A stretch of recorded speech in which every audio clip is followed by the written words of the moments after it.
నమస్తే, welcome to Suman TV. ప్రస్తుతం మనతో పాటున్నారు diabetes management expert since 2006 doctor G Kiran garu. వారితో మాట్లాడదాం. నమస్కారం డాక్టర్ గారు. నమస్కారం అమ్మా. ఎస్, డయాబెటీస్ కి సంబంధించి పర్టికులర్ గా మనం చాలా వీడియోస్ చేసాము, చాలా మందికి అవగాహన కల్పిస్తూ వస్తున్నాము. అయితే ఇందులో భాగంగా కొన్ని క్వశ్చన్స్ మనల్ని అడుగుతూ ఉన్నారు కామెంట్స్ లో. మాకు నైట్ షిఫ్ట్స్ ఎక్కువ చేస్తున్నాము, ఈ మధ్యనే నాకు ఎంగేజ్ కొత్తగా జాబ్ వచ్చింది, నైట్ షిఫ్ట్లే ఉన్నాయి, తప్పని పరిస్థితి. సో ఇక్కడ నా ఫుడ్ హ్యాబిట్స్ అనేవి కాస్త మార్చుకోవాల్సి వస్తుంది. భోజనం చేసేసి వెళ్ళలేకపోతున్నాం, ఆ ట్రావెలింగ్లో మాకు ఇబ్బంది అవుతుంది, ఫుడ్ తీసుకున్నప్పుడు కావచ్చు, లేకపోతే పర్టికులర్గా ఆ టైంలో ఫుడ్ సరిగ్గా తీసుకోలేకపోతున్నాం, మార్నింగ్ వెళ్తే మళ్ళీ నిద్రపోవడమే సరిపోతుంది, మళ్ళీ ఆఫీస్, ఇలానే అవుతుంది. సైకిల్ అంతా మారిపోయింది. సో ఎలాంటి ఫుడ్ హ్యాబిట్స్ మెయింటైన్ చేస్తే ఇతరత్ర అనారోగ్యాలు రాకుండా ఉంటాయో చెప్పండి అంటూ కామెంట్ చేశారండి. ఏం చెప్తారు? కనీసం మంచి ఆలోచన, అతను గుర్తించగలుగుతున్నారు ఏమని ఈ మార్పులు ఇలా ఉన్నాయి, ఈ విధంగా అలా వెళ్ళిపోతే మళ్ళీ మనం రేపు అనారోగ్యం అయిపోతాం. ఉద్యోగం వచ్చింది సంతోషం, ప్రమోషన్ వచ్చింది సంతోషం, బట్ రాత్రిలో పని చేయాలి వెళ్ళి. బట్ దాని తగినట్టుగా మనము క్రమశిక్షణ పాటించాలి. ఇప్పుడు గతంలో రాత్రిలో కూడా పని చేశారు కదా, ఇప్పుడు నర్సులు కావచ్చు, డాక్టర్లు కావచ్చు, యుద్ధంలో సైన్యంలో మన సైనికులు కావచ్చు, లేకంటే మనకు ఇప్పుడు పోలీసు వాళ్ళు నైట్లో డ్యూటీలు చేయటం కానీ, లేకన్నా ఉంటే ఎన్నో ఫీల్డ్స్ నైట్ డ్యూటీస్ చేస్తున్నారు. ఇప్పుడు బస్సు డ్రైవర్స్, లాంగ్ ట్రిప్స్ అన్ని నైట్లో బస్సులు వెళ్తాయి కదా, ఇలాగ ఎప్పటి నుంచో నైట్ డ్యూటీస్ అనేటివి ఉన్నాయి. బట్ డిఫరెన్స్ ఇప్పుడు చేస్తున్న నైట్ డ్యూటీలకి, ఐటీలో లేదా కాల్ సెంటర్స్లో చేస్తున్న నైట్ డ్యూటీస్కి, శారీరక శ్రమతో కలిగి ఉన్న గతంలో ఉన్న నైట్ డ్యూటీస్కి చాలా డిఫరెన్స్ ఉంది. ఇప్పుడు ఒక ఫ్యాక్టరీస్లో పనిచేసేవాళ్ళు కదా అప్పట్లో నైట్లో, ఆ నైట్లో ఏంటంటే వాళ్ళకి నైట్ అంతా వర్క్ ఉంటుంది, శారీరక శ్రమ ఉంటుంది కదా, వెళ్ళి నైట్ అంతా షిఫ్ట్లో పని చేస్తారు వాళ్ళు.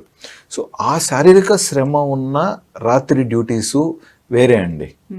బట్ కూర్చొని స్ట్రెస్తో ఒకే ప్లేస్లో స్ట్రెస్ఫుల్గా నైట్ అంతా వర్క్ చేయటం వేరే. ఏదో కొద్ది కాలం పాటు అలాంటి వర్క్ కాబట్టి అనుకుంటే అది వేరే విషయం.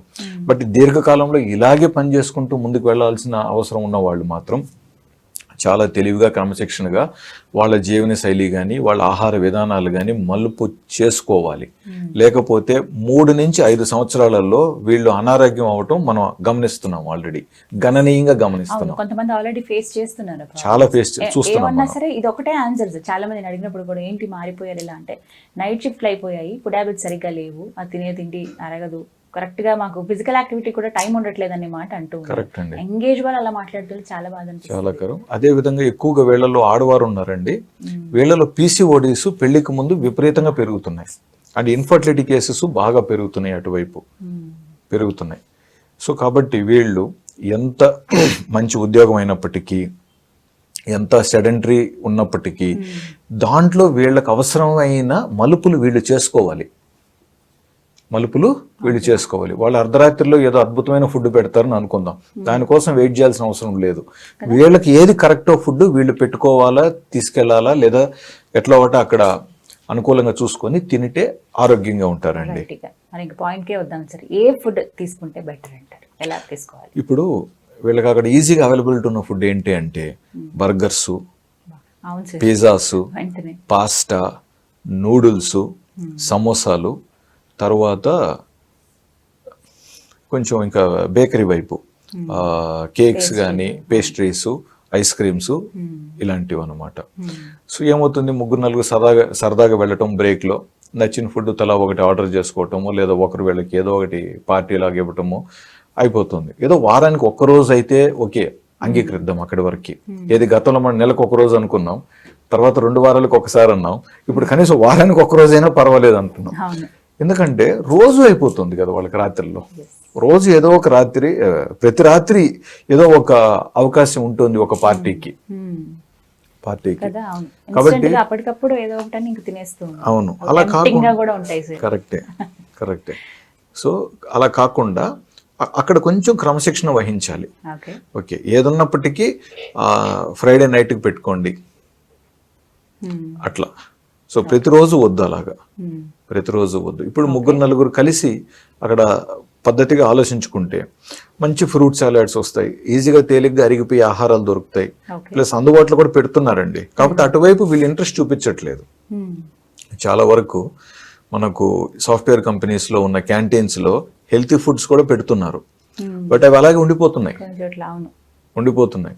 ఎంతవరకు ఈ టెంప్టింగ్ ఫుడ్సే త్వరగా అయిపోతున్నాయి. అవును, మిల్లెట్స్ తో చేసినవి కావచ్చు, లేకపోతే ఈ సలాడ్స్ ముఖ్యంగా ఉన్నప్పుడు ఎవరు వాటిని ప్రిఫర్ చేయట్లేదు సార్. అవునండి, అవేం కడుపు నిండుతాయిలే అని ఒక ఆలోచన. అవునండి. ఒకవేళ అక్కడ లేకపోయినా సరే వీళ్ళు యాజమాన్యంతో మాట్లాడి, చూడండి మాకు ఫ్రూట్ సలాడ్స్ అందుబాటులో పెట్టండి, మాకు న్యాచురల్ ఫుడ్స్ కొన్ని ఇలాంటి అందుబాటులో పెట్టించండి, ఇమ్మీడియట్ గా చేసేస్తారండి చిటికల్లో పని. బట్ వీళ్ళు ఇంట్రెస్ట్ చూపించాలి. సో నైట్ వెళ్ళేటప్పుడు ఫ్రూట్స్ క్యారీ చేయాలి సార్, ఎలా ఏమేమి ఇప్పుడు ఉదాహరణకి జామకాయలు హ్యాపీగా హోల్ ఫ్రూట్ తీసుకెళ్లి ఆడ హ్యాపీగా తినొచ్చు, యాపిల్ తినొచ్చు డైరెక్ట్ గా కట్ చేయకుండా. సో కట్ చేయకుండా తినగలిగే ఫ్రూట్స్ అని ఈజీ. కట్ చేసి తినాల్సిన ఫుడ్స్ కూడా వీక్లీ 2 times పెట్టుకోవచ్చు వీళ్ళు, పెట్టుకోవచ్చు. అండ్ మేజర్ గా మీరు డిన్నర్ గురించి అడిగారు, డిన్నర్ టైమింగ్స్ ఎలాగా అని చెప్పేసి. అది ఇప్పుడు వీళ్ళు తినేసి వెళ్ళగలుగుతారా మంచిదే, లేదా అక్కడికే వెళ్ళి తింటారా అది కూడా మంచిదే. బట్ క్వాంటిటీ ఎంత తీసుకుంటున్నాము, ఎలాంటి ఫుడ్ డైలీ తీసుకుంటున్నాము అనేది కొంచెం చూసుకొని. నిద్ర రాకూడదు సార్, పొట్ట ఫిల్లింగ్ గా ఉండాలి, హెవీ అవ్వద్దు, ఇలా రకరకాల ఉంటాయి, ఇన్ని కోరికలు ఉంటాయి మరి తీసుకునేటప్పుడు. చూసుకోవాలి. అండ్ మెయిన్ గా వీళ్ళు వాటర్ బాగా తాగాలండి. రాత్రిలో దాహం ఏది కదా, వాటర్ తక్కువ తాగుతారు. సో వాటర్ గుర్తు పెట్టుకొని మరి 2-3 బాటిల్స్ వాటర్ ఖాళీ చేయాలి, 1 లీటర్ బాటిల్స్. అది కూడా వెచ్చగా ఉండాలండి, ఐస్ వాటర్ వద్దు. రెండోది, మార్నింగ్ వీళ్ళు ఎప్పుడైతే ఇంటికి వచ్చి పడుకోవాలనో క్రమశిక్షణగా పడుకోవాలండి, ఫోన్ ఆపేసి. ఎటువంటి డిస్టర్బెన్స్ ఉండకూడదు. అవసరమైతే ఐ ఫోల్డ్స్ కానీ ఐ బ్లైండ్స్ లాంటివి ఏదైనా ఒకటి వేసేసుకొని వీళ్ళకి మంచిగా 7 నుంచి 9 గంటల నిద్ర మళ్ళీ పగులు పోవాలి వీళ్ళు. ఆ నిద్ర ఎప్పుడైతే పద్ధతిగా వీళ్ళు తీసుకుంటారో అప్పుడు ఎటువంటి ఇబ్బంది ఉండదండి. బట్ చాలా మంది ఏంటంటే 3-4 గంటల కంటే ఎక్కువ మళ్ళీ నిద్రపోవట్లేదు. మళ్ళీ ఏదో పనులు పెట్టుకుంటున్నారు, మళ్ళీ ఏదో ఒక స్క్రీన్ మీద వర్క్ పెట్టుకుంటున్నారు, మళ్ళీ నైట్ డ్యూటీ అక్కడికి వెళ్ళి నైట్ డ్యూటీలు చేస్తున్నారు. ఈ విధంగా చేయటం వల్ల ఏంటంటే మనము ఉన్న ఒళ్ళుని మనమే చెడగొట్టుకుంటున్నాం. అది తప్పు అండి. ఎందుకంటే రోజు పరిగెత్తు పాలు తాగలేం, ఎక్కడో చోట నిలబడుకొని నీళ్లు తాగాల్సిందే మళ్ళీ. కాబట్టి ముఖ్యంగా యంగ్స్టర్స్ ఏంటంటే వాళ్ళకి బంగారు భవిష్యత్తు ఉంది. సో అంత ఫాస్ట్గా టకటక ఏదో చేసేసి సాధించేసేసి జీవితంలో ఎక్కడికో ముందుకు వెళ్ళిపోయి ఒంటరిగా ఏం చేయబోతాం అక్కడ, మళ్ళీ వెనకాల కోసం వెయిట్ చేయాల్సిందేగా. అదేదో నలుగురితో కలిసి సరదాగా వెళ్ళొచ్చుగా. కరెక్ట్. అండ్ ఇక్కడ మేజర్గా ఏంటంటే సార్, ఆఫీసెస్లో టీ కాఫీ ఇవి విపరీతంగా అలవాటు ఉంటాయి. ఎందుకంటే నిద్ర రాకుండా ఉండడానికి, హోల్డ్ చేయడానికి ఖచ్చితంగా కాఫీ టీ ఏదో ప్రిపేర్ చేస్తారు. సో కొంతమంది ఏంటంటే అదే పనిగా తీసుకుంటూ ఉంటారు, పర్టికులర్గా ఈ నైట్ షిఫ్ట్ చేసేవాళ్ళు. సో అవి ఎంతవరకు యాక్సెప్టబుల్ అండి, తీసుకోవచ్చా? ఇప్పుడు రెగ్యులర్గా ఇప్పుడు కొంచెం లావ్ ఆల్రెడీ ఉన్నారనుకోండి, అమ్మాయి కానీ అబ్బాయి కానీ ఆల్రెడీ కొంచెం ఓవర్ వెయిట్లో ఉన్నారనుకోండి, వాళ్ళు బెటర్ టు అవాయిడ్ మిల్క్.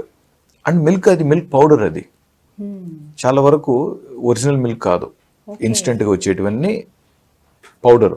కాబట్టి అక్కడ అది అవాయిడ్ చేసుకుందాం. షుగర్ అవాయిడ్ చేయనివ్వండి. కొంచెం గ్రీన్ టీ కానీ బ్లాక్ టీ కానీ బ్లాక్ కాఫీ కానీ అలవాటు చేసుకోగలిగితే వీళ్ళ అవసరం చాలా వరకు తీరుతుందన్నమాట. అండ్ రెండోది, ఈ నేపథ్యంలో మనం ఇంకొకటి కూడా వీళ్ళకు గుర్తు చేయాల్సింది ఏంటంటే, ఈవెన్ కోకోనట్ వాటర్ చాలా మంచిది. ఇప్పుడు వారంలో 5-6 అది ముందు జాగ్రత్తగా చేసుకోవాలా. అండ్ కంపల్సరీగా అవాయిడ్ చేయాల్సింది సాఫ్ట్ డ్రింక్స్.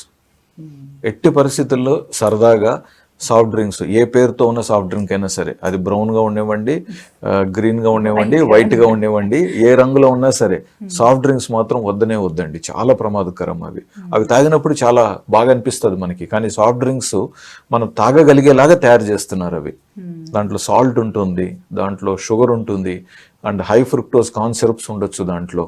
కాబట్టి కఫెయిన్తో పాటు, సో మనకేమో కఫెయిన్ కిక్ ఇస్తుంది కదా అనుకుంటే ఇవన్నీ కూడా ఉంటాయి. ప్లస్ వాటిల్లో దాహం తీరదు, అవి తాగే కొద్దీ ఇంకా తాగాలనిపిస్తుంది మనకి. కాబట్టి యంగ్స్టర్స్ లో వాటి వల్ల డిఫికల్టీస్ కూడా కనపడవు. చిన్న వయసు కదా, బాడీ సర్దుకుంటూ పోతూ ఉంటుంది, బట్ లివర్ మీద లోడ్ పడుతుంది వీళ్ళకి. కానీ ఒకళ్ళు కూడా ఇంకొక కామెంట్ కూడా వచ్చింది సార్, నాకు ఇలా నైట్ షిఫ్ట్లు ఎక్కువ చేయటం వల్ల నేను డయాబెటిక్ పేషెంట్ అయిపోయాను. అవునండి, వీళ్ళు ఈ జాగ్రత్తలు మనం చెప్పినట్టు కానీ పాటించకుండా ఆ వెయిట్ అలా కొంచెం పెరుగుతూ, ఆ స్ట్రెస్ కొంచెం అలా పెరుగుతూ వెళ్ళారంటే 5 నుంచి 8-10 years లో డయాబెటీస్ అవుతున్నారండి. డయాబెటీస్ అంటే షుగర్ లెవెల్స్ 300 పోతేనే డయాబెటీస్ అని కాదండి.